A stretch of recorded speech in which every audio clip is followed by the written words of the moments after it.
The Yarnell Hill Fire brought national attention to Arizona as investigators came together to find out why the lives of 19 brave young men were lost. Families began fighting for benefits as others picked up the pieces of what the fire left behind. Kevin Kennedy brings us a timeline of events surrounding the Yarnell Hill Fire. On the morning of June 30th, on a mountain above Yarnell, a wildfire was being fought. 20 members of the Granite Mountain Hotshot team part of the initial attack. 911, what is your emergency? Fire. By late afternoon, what was under control was now anything but, and it was rolling right at Yarnell and Glen Eye. I looked at that tornado coming toward me, and that's something you just don't take a chance on. The entire community evacuated, hundreds fleeing the flames, the fire relentless. High on the mountain, 19 of the Granite Mountain Hotshots were in trouble. Other firefighters and a community prayed. Around 6 that night, their chief confirmed what we all feared. We lost 19 people in this wildfire. It's one of the worst wildfire disasters that's ever taken place.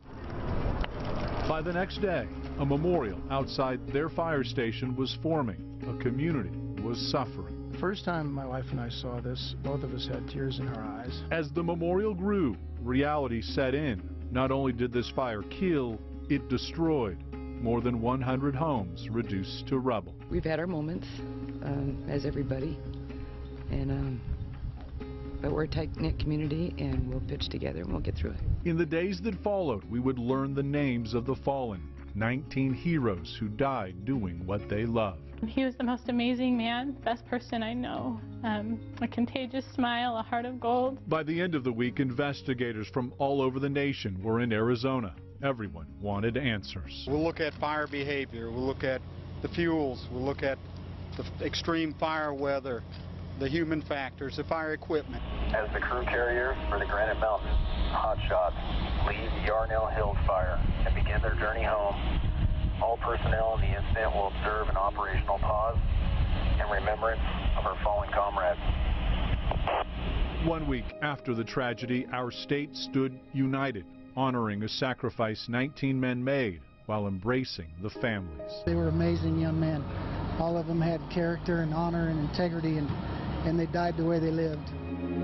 With our pain still raw and our emotions overflowing, the next week brought relief for some. We are so happy to get back, and we'll never forget those fabulous, young, brave, gorgeous men. Evacuated residents headed home. I'm glad to get back, I can say that. It's great. It's wonderful. We've been waiting for this all day. But not everyone had a house to go home to. Don't have a home. No. Don't have anything. On Wednesday, July 10th, our state said goodbye. God bless and thank you. Take a minute to look around. I'm pretty colorblind today. There's not green trucks and white trucks and red trucks. You got family beside you. I miss my brothers, and we're here today to remember them. A series of funerals would follow, their final resting place side by side. 2 weeks after the fire, new information confirms the Hotshots received a wind warning. 30 minutes later, the fire did a 180. 30 minutes after that, the crew was overrun by flames. I think that the Granite Mountain crew thought they had more time than they did based on experience. A week later, we saw for the first time where the Hotshots made one last stand, a flag flying overhead. I can tell you that they died with honor, that they stuck together. The very next day, July 24th, the fight for benefits heats up. My husband, Eric Marsh, Jesse Steed, all of them would say we're working on Andrew's benefits. We've talked to the city manager about Andrew's benefits. Bob, I'm going to have you drop over. On the 25th, we learned more details about that deadly day. The crew made 4 final radio calls, the last one alerting command they were cut off by the fire. They were deploying their shelter.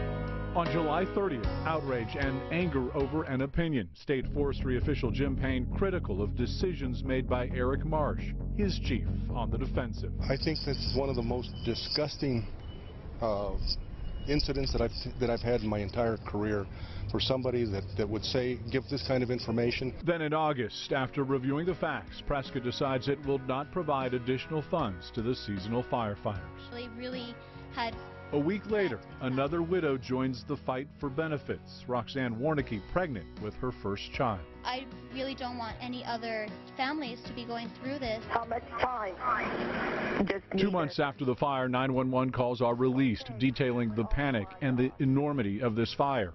An inferno that killed, destroyed, and devastated, leaving us heartbroken, many homeless, all of us wondering, how did this happen? Why did 19 heroes die? Kevin Kennedy, 12 News.